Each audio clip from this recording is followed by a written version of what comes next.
Hello, everyone. It's Ryan again at Dark Winter Moon in Boston, and today I have a very special and unique guest, Allison. One thing that makes her very unique and special is the particular goddess that she follows, Coventina. And until I had met Allison, I had never heard of Coventina.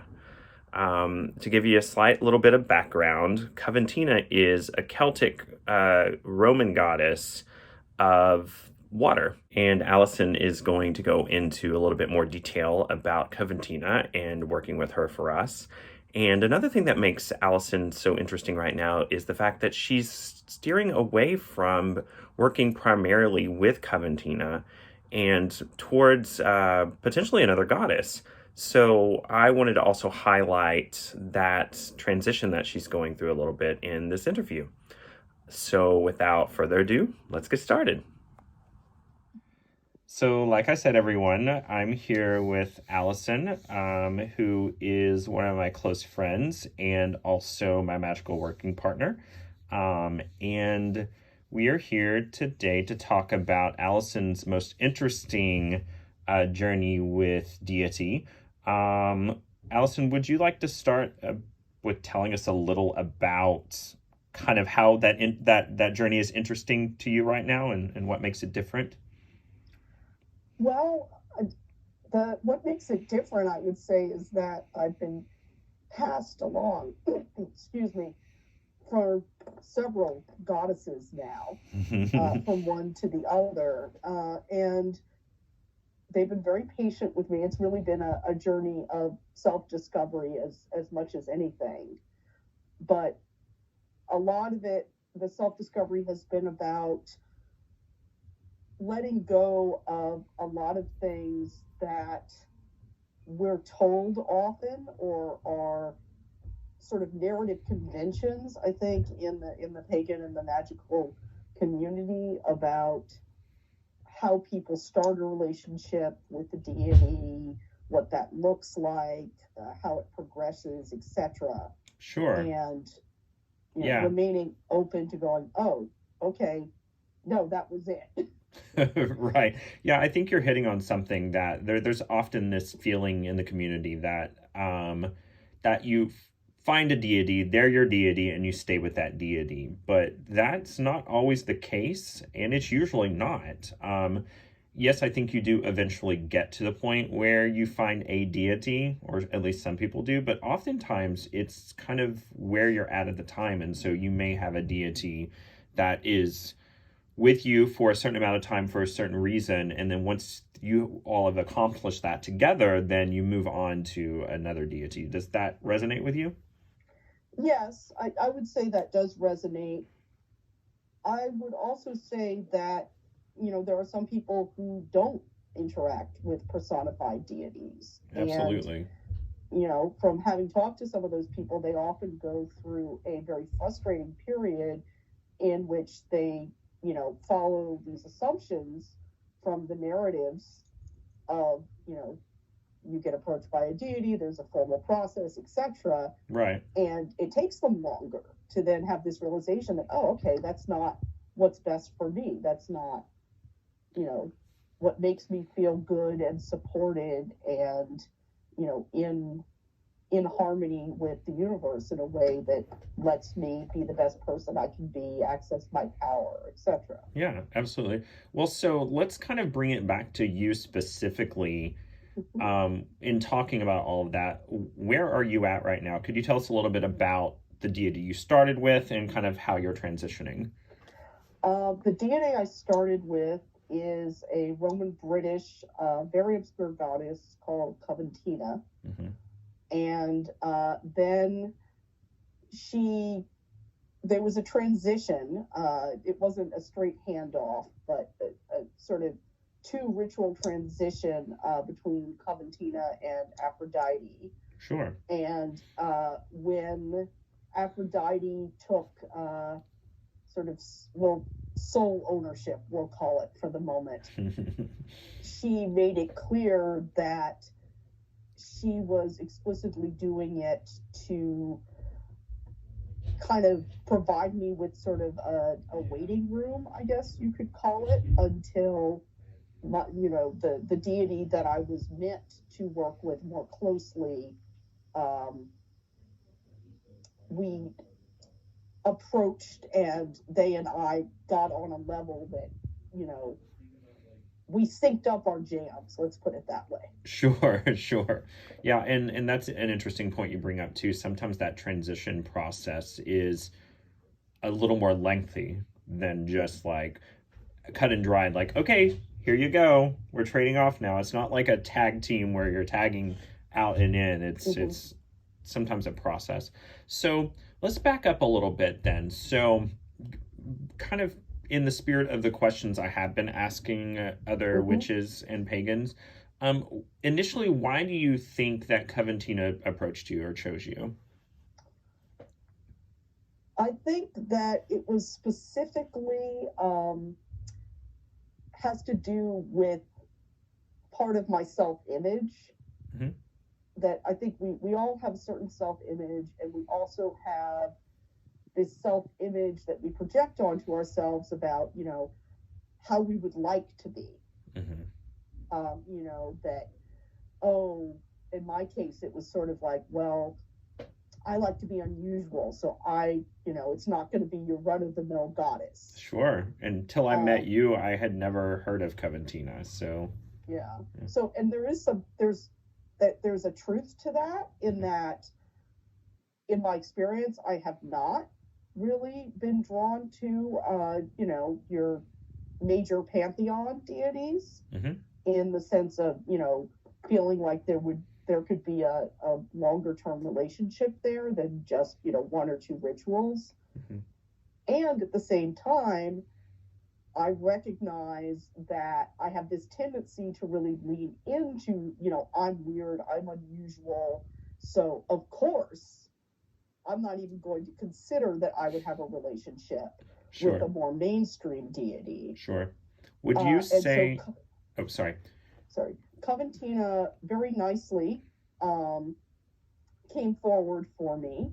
Mm-hmm. She did so in a way that was very natural for me. I am a very text based person. I Mm-hmm. often get things through writing or through reading something, and, having kind of an intuitive spark, uh, or sometimes an emotional response based on a certain phrase.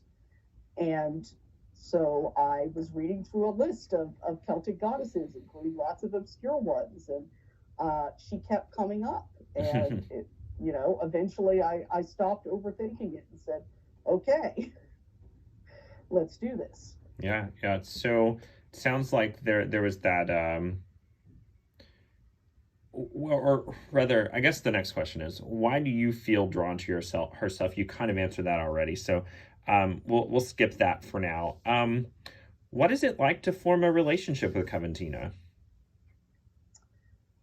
It's very gentle. Mm-hmm. In my experience, she's very accepting. She's not a persona, at least in my experience of her, that wants anything from you necessarily or demands anything. Mm-hmm. Um, she, is connected to, all types of water. So, three, the Lady of Three Waters, you have, the subterranean water, you've got oceans, you've got freshwater streams, and there's the water cycle, so they're all connected. And that, for me, very much ties into her very open, just not maternal, but it's just a very easy acceptance, in a warm way, of everything about you, of, any emotion you have, any thought process. There's just no judgment Mm. whatsoever. And that is very helpful in self acceptance and in opening myself up to questioning myself, Mm-hmm. and, who am I as a person? How am I in the world? Is that in line with my values? is my magical practice fully in line with my values? Mm-hmm. How can I support myself in, going from strength to strength? Sure. Well, it sounds like also, I mean, I think you said this, maybe not quite this way, but she's a water goddess. So in many ways, your experience of her is very much aligned with that element. Yes, and Yeah, I'm a very watery person. sure. You're a So, Scorpio, when I right? looked her up, yeah, Yeah. and Scorpio, very very much a Scorpio in the 12th house. Uh, Right. um, so, when I looked her up, and she has one attested shrine, also a sign. There's a plaque that shows her as three separate figures Hmm. next to each other, and that was sort of this, to me at least, was a sign of her triple nature. Sure. Because there are a lot of water goddesses in particular that are either freshwater or ocean. Sure. And so to have her be sort of everything, Sure. um, to me, just felt more inviting. Sure. Sure. That makes a lot of sense. So in your walk with Coventina, what did you personally do as her follower? Well, I wouldn't call myself her follower. Mm-hmm. In one of the things that I liked about my relationship with her, and she taught me through our relationship, is that I really am most comfortable with a relationship with deity that, if not as equals, is very, there's a lot of discussion. I believe I said to you the other day that I uh, realized that I need someone I can argue with. Yes. That I am not a person who would be comfortable working with a deity that would want very particular regimented things from me, would want me to talk to them in language that would put them above me in some way. Sure. Sure. Well, and I think that that's a really good point that you can make out of what you just said is that we do have the right to negotiate with the gods that approach us, and sometimes that means that maybe we're not a good fit for each other. Um, but it is okay to negotiate, and it's also okay to not only say, um, well, maybe this relationship we're done, we're moving on. It's also in when they first approach you, it's okay to say no to their advances. Yeah. And I think that that's an interesting concept of their approaching you. Mm-hmm. In my case, it was, I went looking, Sure. because one of the other things I realized was that, well, part of me had been hearing, since I first started in the craft, about being approached by deity, being chosen, and wanting that experience. At the same time, if I would have had that experience, I would have found it very disturbing, Sure. and I Sure. would have rejected it. Sure. So, I was ended up with working with the deity that just waited me out and left the breadcrumbs, the little signs that Mm-hmm. said, "Hey, over here," you know. Yeah, absolutely. So when you first connected with Coventina, how did you react? I think it took me reading that list about 3 times, because, as I said, I argue and I'm stubborn, and I was like, okay, I know I'm drawn to the Celtic pantheon, but really, we're going to go Roman British? Really, I can't get pure Celtic? Like, and she doesn't even have a Gaelic name, and all I'm getting is this one little snippet of information. And, so finally I gave in and was like, okay, Allison, why are you doing this to yourself? Just go with it. Sure. And, I'm very grateful for her patience, which every time I think that, she's kind of laughs at me and says, but of course, So, yeah, absolutely. That makes me think of a question. So often I feel like folks in the witchcraft and pagan community that are working with deity want documentation, want to find out about them. It makes me wonder how much of your building of a relationship with Coventina was intuitive, since there isn't a lot of information available on her, a lot of written documentation. I would say it was maybe 50-60% intuitive. Yeah, sure.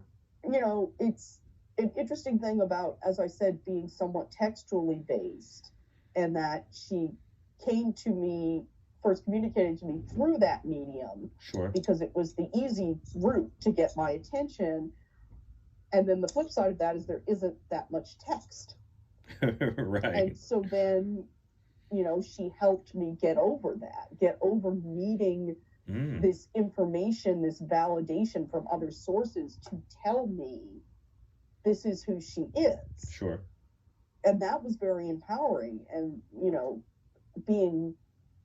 helping me open up and say, no, you don't need other people's information. You don't need something from hundreds of years ago. Right. You can look at what there is. You can look at this picture of the stone carving that someone else, did however many years, hundreds of years ago, of what they thought I looked like, and draw your own intuitive conclusions. Absolutely. And you would be right. And anything else that comes up in our relationship, that would be correct. And it doesn't mean that other people's different perceptions are incorrect. I think of the metaphor of, say, my mother, that she's the same person at work as she is relating to me, but I have a very different relationship to her as my mother than, someone who's her colleague at work has. Right. And thereby a completely different experience of her than they do. And that's something too, you make another good point, or you bring up another good point, that deities aren't static. They do change. And I think that there's this tendency, especially if you were raised in a Christian environment, to think of deity as something that never changes. It's also been my own experience that that's absolutely not true. And in my work with Apollo, he has actively discouraged me from trying to approach him from a strictly historical perspective, because of that very reason, that it gets in the way of the actual experience of deity sometimes for some people when they go that route. So working with deity is just as much documentation as it is, or just as much intuition as it is documentation. Yes, and I at least for me, it's become more and more about trusting my experience and relying on my experience as a way of, I'm constantly reminded that my relationship with deity is only between myself and deity. Yeah. And it needs no external validation. Right. So it doesn't matter if there's documentation. It doesn't matter if the deity I work with has been lost to history. Sure. Well, it sounds like in that way that Coventina has pushed you to grow. Yes, and it was a very, very gentle process. I as I said, she waited me out. I kept kind of getting in my own way a certain amount, thinking, oh, I need to do some really, intense ritual. Right. Appear to me in a vision and all this stuff. And it, every time that I actually checked in, it was like, no, I'm just here. It's cool. Just be. Right. It's okay. Right. I'm already here. I love that. You don't have to do anything. Right. So what would you say then is the most rewarding factor of working with Coventina? I would say that total acceptance. Yeah. That it was almost like, they describe infants before they get to the developmental stage where they understand that they're separate from their mother. Sure. That her presence was so gentle and so supportive that it wasn't that I forgot that she was there, but that was what allowed me to open up. It was just having this constant undercurrent of, it's okay. Like there's nothing wrong. You don't have to do anything. You don't have to think about, am I doing it wrong? Am I doing it right? Am I thinking about it the right way? Mm-hmm. Should I be doing more, etc.? You just need to be, and it will happen. Sure. And that was her gift to me. Very nice. The water cycle happens on our planet automatically. Right. And it gives us all life. Yeah. So we should honor it, but we don't have to do anything. It does its own thing. Right. That's a really good, beautiful metaphor. So then what would you say is the least rewarding aspect of working with her? If there is any. I would say it's very challenging to stay in that gentle a space. That I particularly, and I also think humans in general, like structure.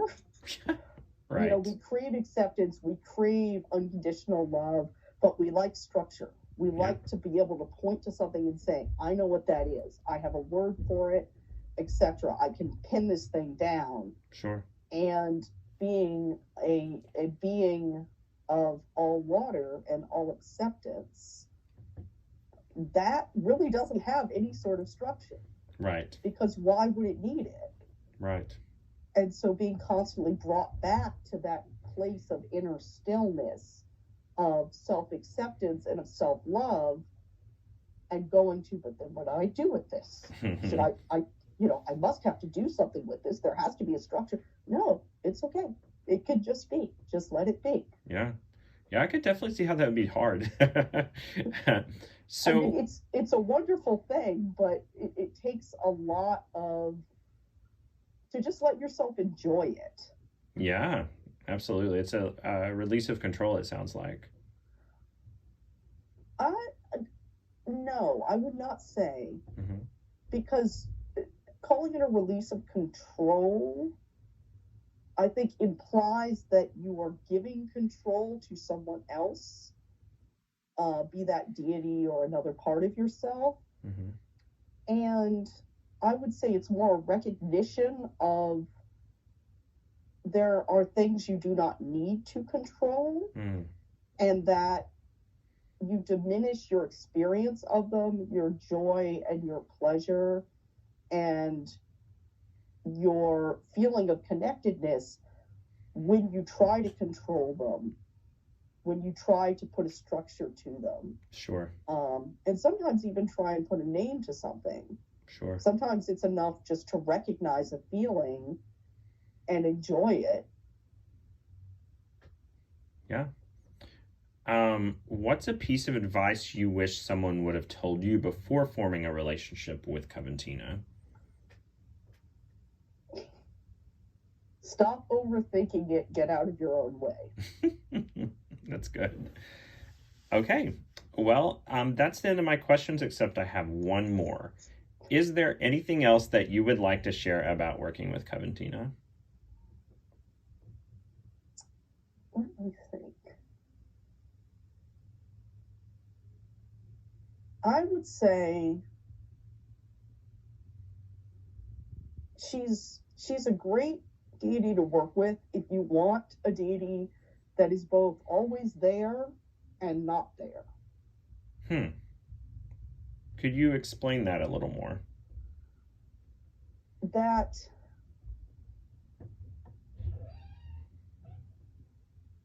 It's unconditional support, as I said. So there are no demands. Mm-hmm.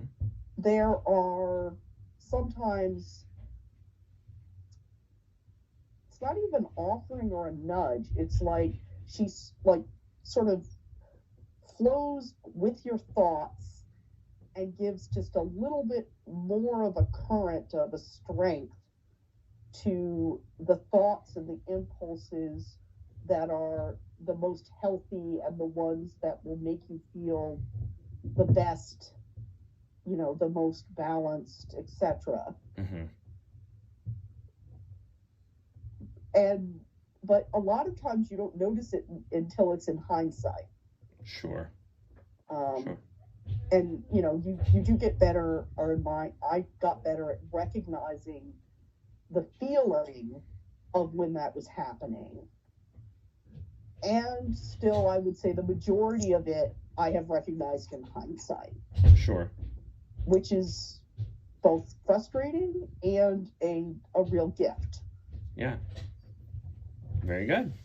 Well, Allison, thank you so much for agreeing to this interview.